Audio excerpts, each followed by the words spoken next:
And நம்ம என்ன பண்ணாலும் மக்கள் ஏத்துப்பாங்கன்ற ஒரு நம்பிக்கை எல்லாம் எனக்கு கிடையாது. எதை சரியா பண்றோமோ அதை கண்டிப்பா ஏத்துப்பாங்கன்ற நம்பிக்கை இருக்கு. சரியா பண்றதுக்கு நமக்கு தெரிந்த வழிகள்ல சரியா முயற்சி பண்றது ஒண்ணு இருக்கு. நமக்கு தெரிந்த வழிகள் தான்.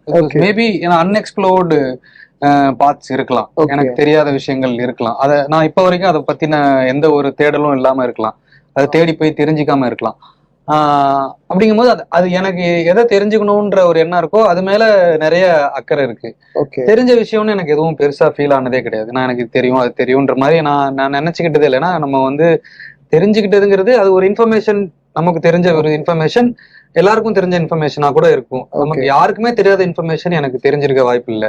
எனக்கு யார் மூலமாவதான் அந்த இன்ஃபர்மேஷனே தெரிய வரும். அப்படிங்கும்போது எனக்கு ஐ டோன்ட் ஹாவ் எனி அந்த ஒரு ஓன் பண்ணிக்கிற ஃபீல் நான் எடுத்துக்க மாட்டேன். அது நான் பண்ணிதான் அப்படின்றது எனக்கு என்னைக்குமே தோணுனது இல்லை.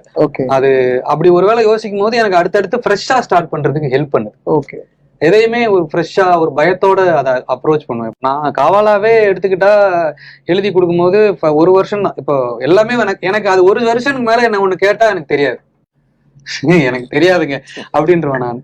ஏன்னா அது எனக்கு நான் எப்போ அந்த ஒரு வருஷனே உருவாகும் அப்படின்னா நான் சில விஷயங்களை ஸ்ட்ராங்கா பிலீவ் பண்ணி அதை எடுத்துட்டு வருவேன்.